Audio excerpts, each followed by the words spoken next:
Welcome to Ghost Club.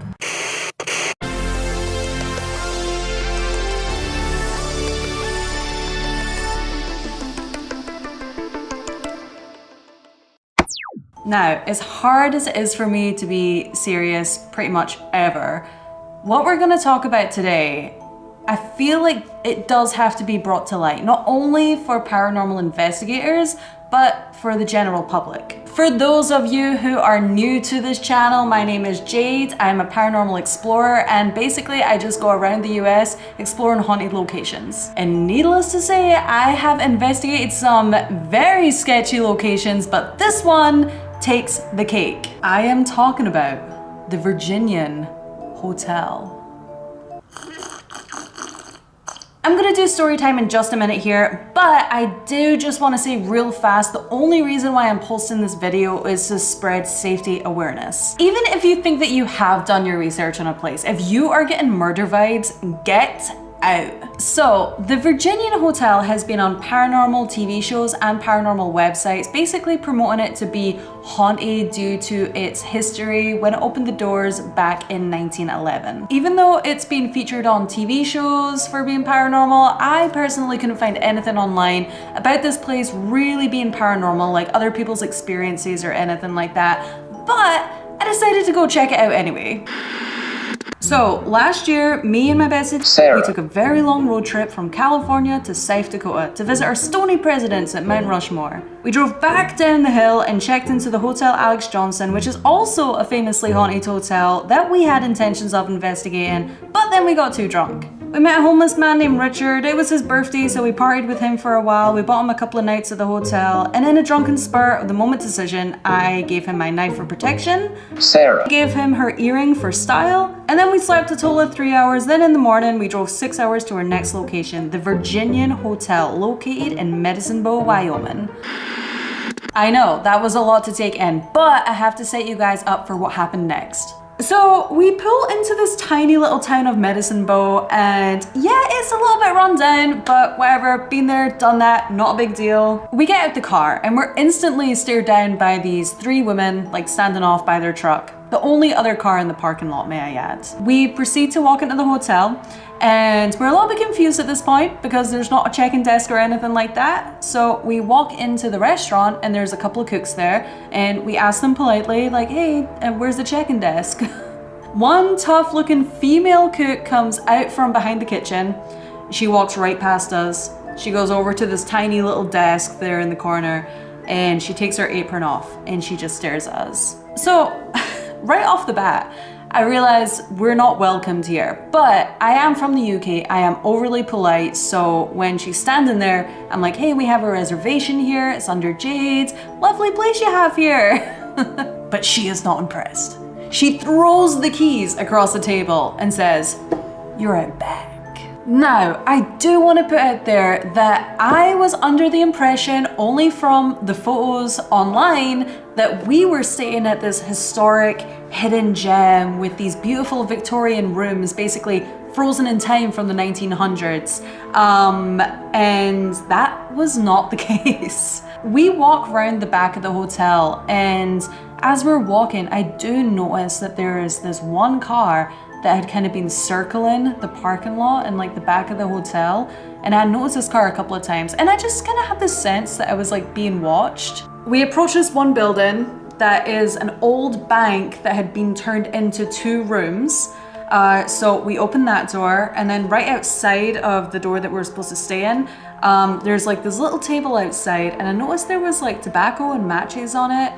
Didn't really think much of it, but when I went to go open the door, I found the biggest letdown of a room that I've ever experienced in my entire life. I have stayed at some seedy motels in the US, and this one takes the cake. Okay, first off, the door handle. It didn't work. It didn't lock. So literally anybody could have just walked into that room. Okay, so another thing, like this was around summertime, so they didn't have AC. I wasn't really expecting AC or anything like that. But the only way that we could get air into the room, because it was super stuffy, were these floor to ceiling windows that you just pulled open, and there was no screen on the other side.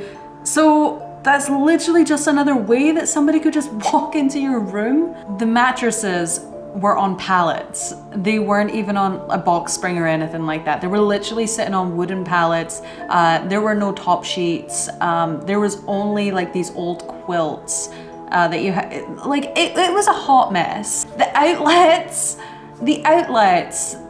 they didn't have a cover over the outlets, so it was literally just wires hanging out, so you would have to touch the wires if you wanted to plug anything in. But it was the fact that there were so many unsecure access points into the room that we were like, no, like we're not staying here. Listen, I only spent $100 on that room, so I wasn't even expecting like a 3-star hotel or anything like that. But it was the fact that I gave Richard my knife literally the night before, so if anybody did try anything funny, I wouldn't have anything to protect myself with. Sarah heads back into the restaurant to ask the scary lady if we could possibly get a room inside the hotel, and she says no. And then Sarah asks for a refund because we're not going to be staying there anymore, and the scary lady literally just points to a no refund sign and says nothing.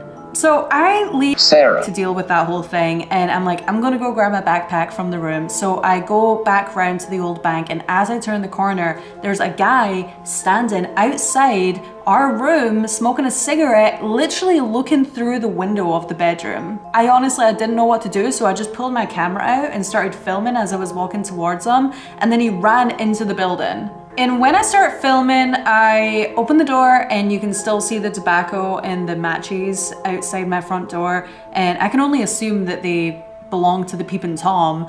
And then I don't even think that he was in his room yet, because I could hear like somebody kind of like shuffling in the tiny little hallway as well. So that's why I kind of like stop and freak out for a little second and then proceed to go into the room for the room tour. So this is the footage from when I pulled my camera out. So I thought I was sitting here. Apparently, I'm in here, which is a very random little area. And this is 105.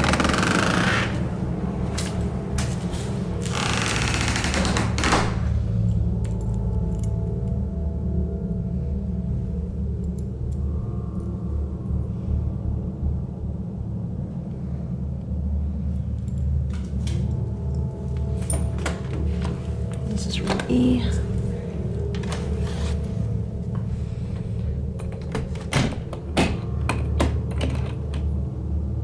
This was supposed to be a very cute historical hotel, and the woman at the front desk is so scary. Sarah has to now tell her that we're not staying here. We've booked another hotel. It's an hour away. We're so tired. We just want to take a nap and get something to eat. But look at this place.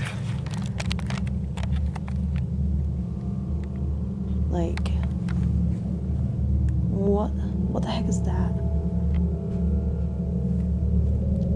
These plugs seem very unsafe. These beds just have this top duvet and nothing else underneath except from stains and hairs. And then I used the restroom when we first came in here, and that toilet was sticky with pubic hair around it.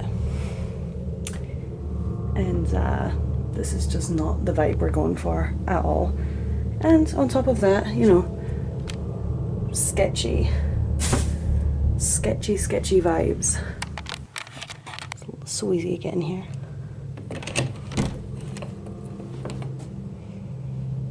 And there we have it. But like, I'm not even being funny. Like, I genuinely thought that I could have died right then and there without being so dramatic about it. I apologize, but it was real. Like, that was the first time that I ever, in an investigation, like, well, we hadn't even started the investigation, but it was the first time that I ever felt like, you know, danger. Like, it was weird. If I didn't pull my camcorder out at that moment, I honestly, like, really, I don't know what would have happened. Long story long, we did not stay there. I didn't get a refund. We drove to another hotel that was, the closest hotel was like an hour away. And to be honest, I feel like if we didn't leave right then and there, we probably would have been served a stew by the cook the next day for dinner. It is so important, people. Like, if you're gonna explore a location, put a GPS on your phone that your family can track, bring a knife, bring a taser, bring pepper spray, do whatever you have to do. Read them reviews on where you are staying, but more importantly, trust your gut. I really hope that I don't have to do another episode like this in the future, but I just felt like it was really important to share that story. Thanks for watching again, guys. It's 2021 and I'm super excited to put more content out for Ghost Club. You're gonna see more videos like this one along with my investigations. So yeah, excited. Thanks for watching and I'll see you next time. Bye.